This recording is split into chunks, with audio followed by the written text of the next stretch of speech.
So this is my Doji S68 Pro. I bought off Banggood 13 days ago. Well, it arrived 13 days ago. It just stopped turning on one morning. I'll hold the key down. Nothing's happening.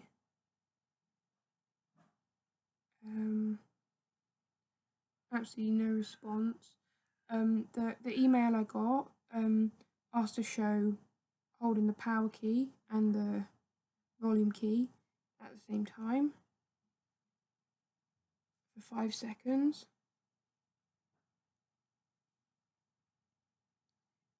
That's the volume down key.